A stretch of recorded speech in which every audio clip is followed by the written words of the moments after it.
어머니, 그 이름만으로도 눈물이 나는 이유를 아십니까? 여러분, 혹시 밤늦게 혼자 앉아 있을 때 문득 돌아가신 어머니 생각에 눈물이 난 적 있으신가요?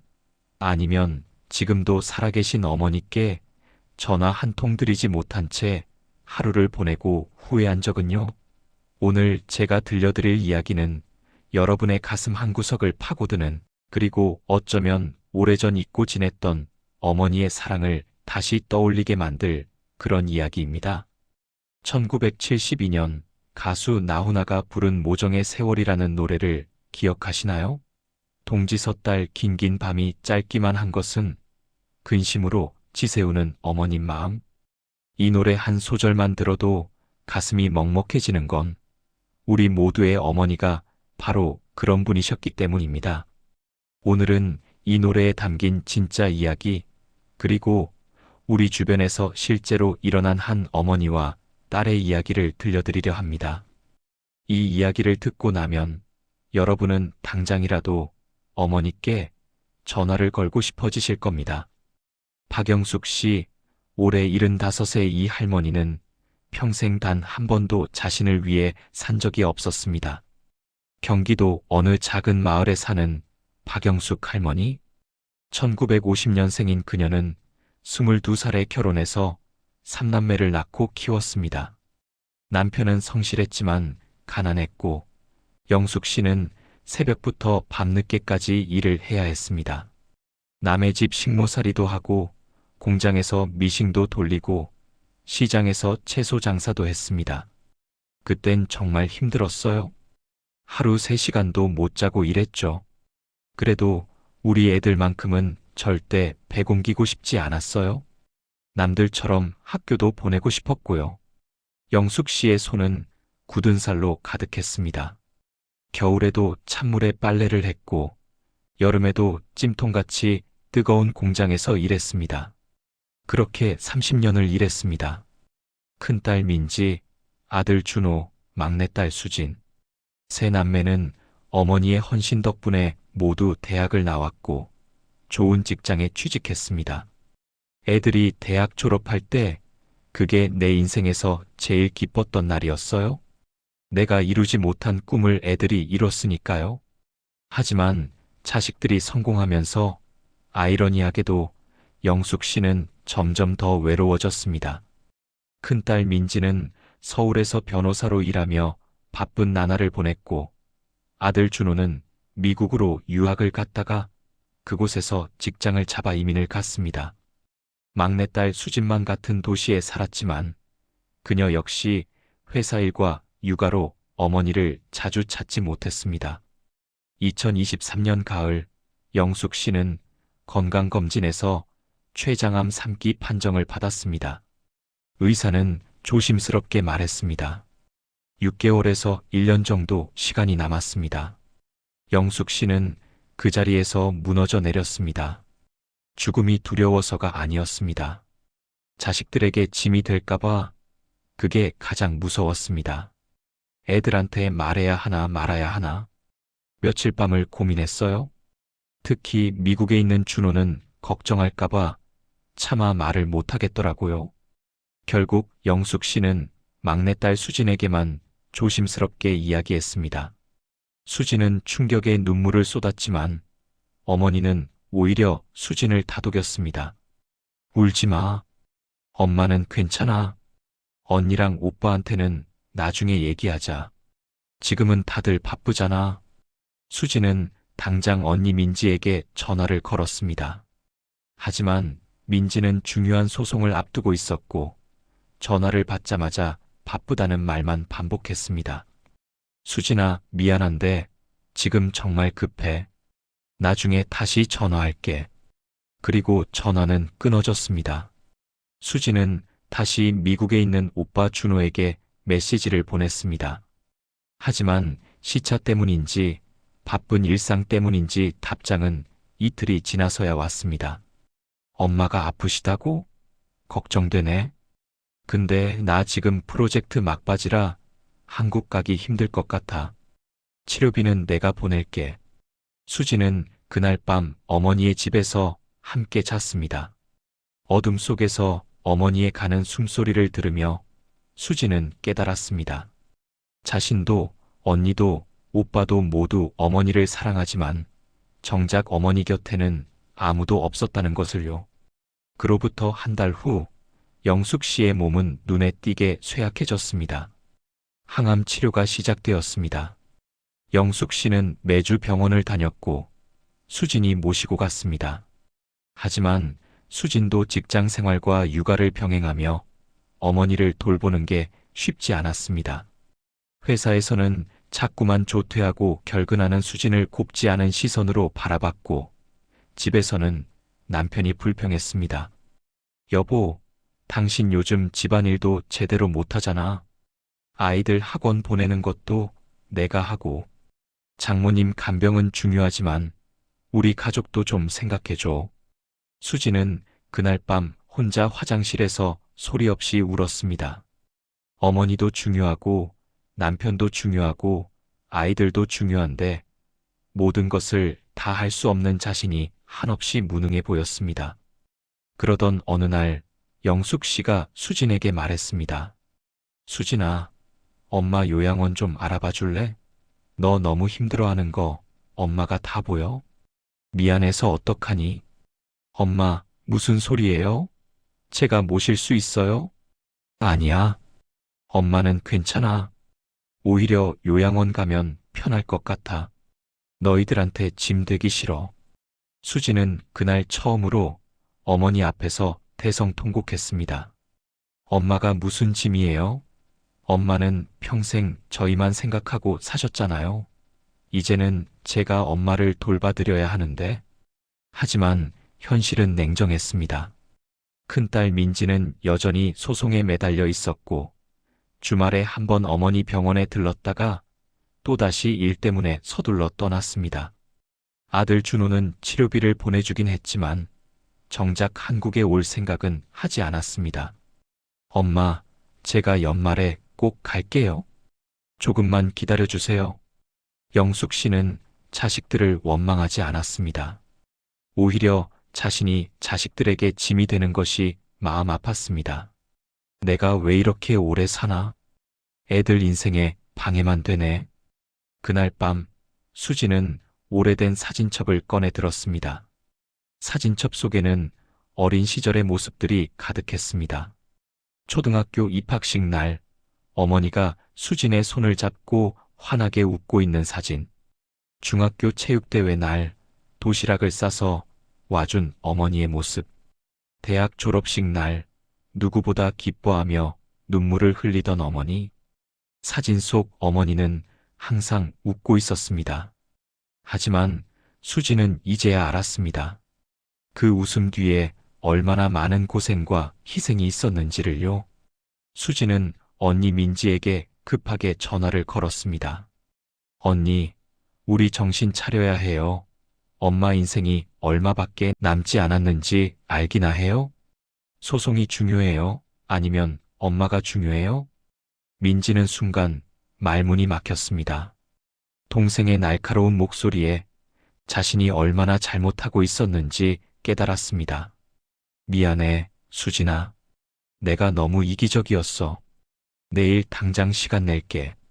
수지는 미국에 있는 오빠에게도 영상통화를 걸었습니다. 오빠, 엄마 보고 싶지 않아요? 엄마가 오빠 이름 부르면서 우는 거 알아요? 돈이 중요한 게 아니에요. 엄마는 오빠가 필요해요. 준호는 화면 너머로 눈물을 흘렸습니다. 나도 알아. 근데 무서워. 엄마 아픈 모습 보는 게 무서워서 도망친 거야. 미안해, 수진아. 내가 정말 비겁했어. 그럼 이제라도 와요. 엄마한테 시간이 얼마 없어요. 그날 밤 삼남매는 처음으로 솔직한 대화를 나눴습니다. 그리고 깨달았습니다. 자신들이 얼마나 어머니의 사랑을 당연하게 여겼는지, 그리고 지금 이 순간이 어머니께 사랑을 돌려드릴 마지막 기회일지도 모른다는 것을요. 일주일 후 준호가 한국에 도착했습니다. 공항에서 어머니를 만난 준호는 그 자리에서 무릎을 꿇고 울었습니다. 엄마, 미안해요. 제가 불효자예요. 영숙 씨는 아들의 머리를 쓰다듬으며 말했습니다. 아니야. 내가 온 것만으로도 엄마는 행복해. 삼남매는 의논 끝에 결정했습니다. 남은 시간 동안 어머니와 최대한 많은 시간을 보내기로. 민지는 소송 파트너에게 일을 일부 넘기고 매주 어머니 집에 머물기로 했습니다. 준호는 미국 회사에 장기 휴가를 신청했고 수지는 회사에 솔직하게 사정을 이야기해 탄력 근무를 허가받았습니다. 삼남매는 어머니와 함께 어린 시절 자주 갔던 해변으로 여행을 떠났습니다. 휠체어에 앉은 어머니를 밀며 셋은 오랜만에 함께 웃었습니다. 파도 소리를 들으며 영숙 씨가 말했습니다. 너희들이 어렸을 때 여기서 조개 줍던 거 기억나니? 기억나요, 엄마? 엄마가 손에 비닐봉지 들고 따라다니시던 거. 너희가 주운 조개를 집에 가져가서 국 끓여 먹었지. 그때가 참 좋았어. 저녁에는 어머니가 좋아하시던 모정의 세월을 함께 불렀습니다. 노래를 부르며 네 사람 모두 눈물을 흘렸습니다. 동지서 딸 긴긴 밤이 짧기만 한 것은 그 가사가 이제야 진짜 의미로 다가왔습니다. 집으로 돌아온 후 삼남매는 돌아가며 어머니 곁을 지켰습니다. 아침에 일어나면 아침밥을 직접 차려드리고 저녁에는 함께 텔레비전을 보며 이야기를 나눴습니다. 어머니는 자식들이 자신을 돌봐주는 게 신기하고도 고마운 듯 했습니다. 내가 이렇게 대접받아도 되나? 엄마, 우리가 해드려야 할 게 얼마나 많은데요? 평생 우리한테 해주신 거 생각하면 이건 아무것도 아니에요. 영숙 씨의 상태가 급격히 나빠진 것은 그로부터 2달 후였습니다. 병원에서는 더 이상 할 수 있는 게 없다고 했습니다. 삼남매는 어머니를 집으로 모셔왔습니다. 호스피스 간호사가 정기적으로 방문했지만 대부분의 시간은 자식들이 직접 어머니를 돌봤습니다. 어느 날 밤 영숙 씨가 자식들을 불렀습니다. 애들아, 엄마가 할 말이 있어. 침대 주변에 모인 삼남매에게 영숙 씨는 떨리는 목소리로 말했습니다. 엄마는 너희들 키우면서 한 번도 후회한 적 없어. 힘들었지만 그게 다 행복이었어. 너희가 웃는 걸 보는 게 엄마한테는 제일 큰 기쁨이었어. 엄마?